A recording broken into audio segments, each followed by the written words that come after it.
Hi there, again, another blast from the past. This is a follow-up on the Blair White video. I like her a lot.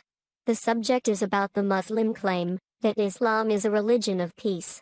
If it is, why does it start so many wars and do so many terrorist attacks? By the way, for this video, I have stolen the Dutch Noah's Ark replica. That was fun. Get your facepalm protection ready, you will need it. Hi there and welcome back. Blair White made a video about Islam apologism. She called it a cancer and I fully agree.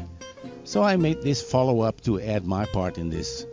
You guys know, I don't really give a shit about making polarizing videos, so let's get into responding to this video entitled Young Muslim Americans Respond to Islamophobia, and try not to have an aneurysm. You know I love you to death.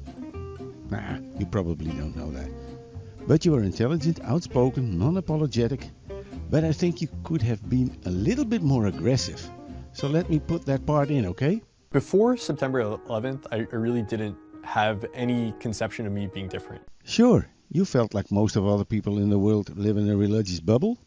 And to you people, what can be wrong with that? And then it was directly after September 11th that for the first time, I felt singled out as a Muslim. Suddenly I was different. The worst feeling in the world when we hear about something like 9/11 or San Bernardino or the Paris attacks is that somebody who identifies as Muslim committed those crimes. Question.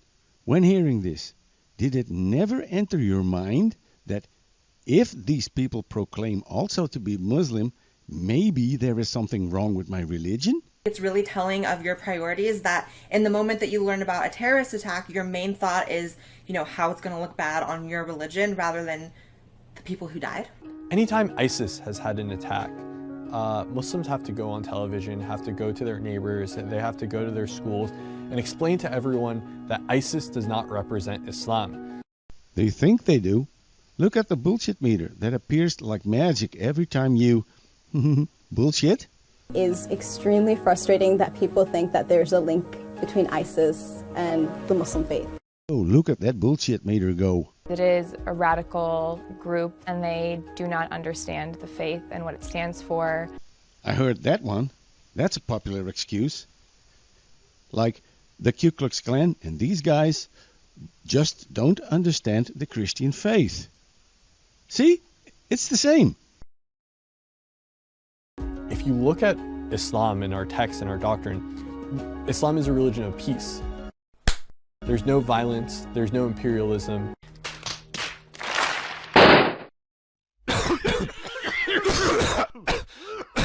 Due to what seems to have been an explosion, we are experiencing technical difficulties. Please stand by. Whoa! Huh? The bullshit meter blew up? Well, now you can see what bullshit can do. Do we need a bigger boat? I think we do. Next. Okay, that was fun, but we're not finished. When the comments come from Christians or people without religion, are you religious, Blair? I'm not religious. See? They will never believe us, whatever we say. So here are some short clips from your video, while I look for a bigger boat to move the Muslim bullshit. I think a lot of people assume because we're all from, one faith or one community that, everyone's the same, everyone thinks the same. Well, no, I'm actually perfectly capable of distinguishing you from a terrorist. However, you're the one insisting that everyone in your religion does think the same, that you're all peaceful. This is just as false of a statement as if I were to say that you're all terrorists. You're not all peaceful. ISIS does not represent the Muslim faith. But ISIS does represent Islam. It represents all the savage, ugly, disgusting excerpts from the Quran that you and I probably both wish didn't exist. If you look at Islam in our text and our doctrine, Islam is a religion of peace. There's no violence, there's no imperialism. Holy shit. Okay, reading your text is actually the easiest way to see the exact opposite. The Quran contains over 100 passages that distinctly instruct believers to enact war and violence upon non-believers. Thanks, Blair. Ned. Ah, there you are. This was floating around. That's a nice big boat. Will this do? Surely hope so. And now we'll run the bullshit statements again. And tell them again that they are wrong. And I don't give links to citations. No one reads them anyway. I do worse. I brought them with me. And now, meet the hall full of Muslims. Okay, let's have the first one, who talks about a radical group. It is a radical group, and they do not understand the faith and what it stands for. A radical group? Isn't Islam a radical belief? Just look at what this hall filled with Muslims conceive as being normal. This is just your everyday Muslim people that you meet in the street. I always try to tell them that, look, it's not that speaker that we're inviting who has these extreme radical views, as you say. These are general views that every Muslim actually has. Every Muslim believes in these things. Everyone in the room. How many of you agree that the punishments described in the Quran and the Sunnah, whether it is death, whether it is stoning for adultery, whatever it is, if it is from Allah and His Messenger, that is the best punishment ever possible for humankind. And that is what we should apply in the world. Well, who agrees with that?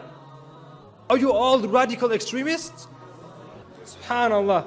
How many of you just go to these normal masajids in Norway, the normal Sunni mosques? Please raise your hands. So what's the politicians gonna say now? What's the media gonna say now? That we're all extremists? We're all radicals? We need to deport all of us from this country? Okay, this was the video.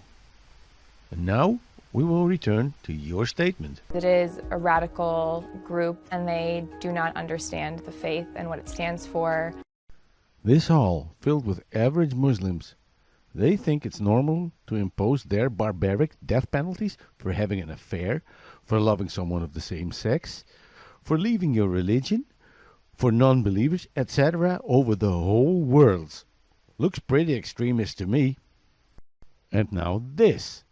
Anytime ISIS has had an attack, Muslims have to go on television, have to go to their neighbors, they have to go to their schools and explain to everyone that ISIS does not represent Islam. First of all, armies attack. ISIS assaults. It brings bloody oppression, just as the Quran orders in over 100 extremely violent verses. ISIS may not represent Islam, but they do show the true face of it. Hang on. Ned? Where are you? I am now inside the boat. Sounds big. It looks kind of familiar. Could this be Undone's place? Is that all inside the boat?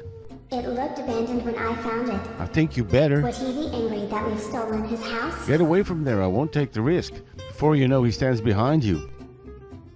Yeah. Next. And now back to this guy again. Islam is a religion of peace. Bullshit! There's no violence. You must be fucking proud of yourself, defending your bullshit, violent belief. Let me give you a European example. Sweden is the friendliest country in the world, but thanks to your fellow Muslims, the rape capital of the world. Non-violent? Fuck you. Ladies and gentlemen, my name is Ingrid Carlqvist and I was born 1960 in Sweden. Now I live in Absurdistan, a country that has the highest figure of reported rapes in the world. Hundreds of so-called exclusion areas where people live outside the Swedish society and with newspapers that hide all these horrible facts to the people. Mona Sahlin said 2002, the Swedes must integrate into the new Sweden. The old Sweden is not coming back. In this new Sweden, we have more reported rapes than any other country in the European Union, according to the study by Professor Liz Kelly from England. More than 5,000 rapes were reported that year, 2008. Last year, it was more than 6,000. In some cities like Malmö, where I live, a third of all inhabitants live in an exclusion area. In the new Sweden, we need armed police officers at our hospitals because rivaling families fight each other in the hospital rooms. They gun each other down in the streets, and they rob and they beat old people. The crime rate grows by the minute, but the Swedish politicians and journalists tell us that it has absolutely nothing to do with immigration. That's the way it works in the new Sweden, the country I call Absurdistan, the country of silence. Next. That was Sweden, and I really feel sorry for them. And now I skip the things Muslims like to do amongst themselves, like honor killings, wife beatings, and whippings, all sanctioned by the Quran. Street harassment in groups is very popular here in the Netherlands. Now to the last part of your statement. There's no imperialism. This time meet Brigitte Gabriel. She's an expert and gave a speech containing the non-imperialist part of Islam. But somehow I think this is not what you want to hear. So what I'm going to do right now is I'm going to crunch 1400 years of Islamic history in 5 minutes and make it as exciting as I can possibly make it. The Pope in Rome in 1090 told the Christians, how could you sit idly by and allow your brethren to be suffer like this in the Holy Land? You need to go liberate the Christians. You need to go help the Christians. That's why the Crusaders were launched. The Crusaders continued fighting Islam, and for 300 years they tried and failed. And by the 1300s, the Crusaders disappeared because they could not win against Islam. Islam continued to expand. They went all the way to Central Europe. They went all the way to China. They went to India. They conquered Spain. They changed the name of Spain from Spain to Andalusia. And they started, as they advanced, as they conquered more nations, more people paid the jizya or the protection tax. And this is how the Islamic Empire grew. It went all the way until they were stopped at the gates of Vienna. By the 1600s, Islam had covered more of the earth's surface than the Roman Empire did at its peak. The Europeans started the pushback against Islam. They pushed them out of Europe. They pushed them out of all the way to the Middle East and North Africa. By 1924, the Islamic Empire ended in 1924.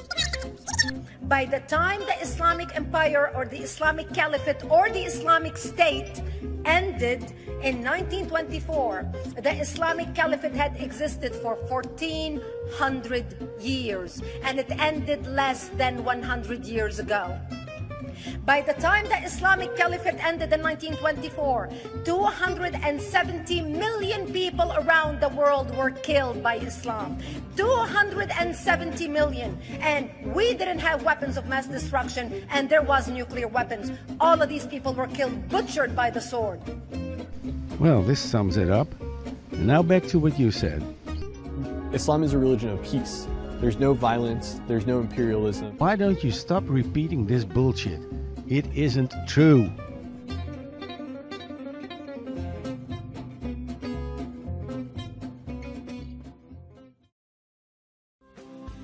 Hello, I am Ivy, and this is my place. I also host the Dutch Heretic channel, where we do all kind of goofy stuff. If you like what we do, and want to support us, please click that like and subscribe thingy, and don't forget to ring that bell. We also have a Patreon account, in case you really love us. It is all in the description box below, and I hope to see you next time.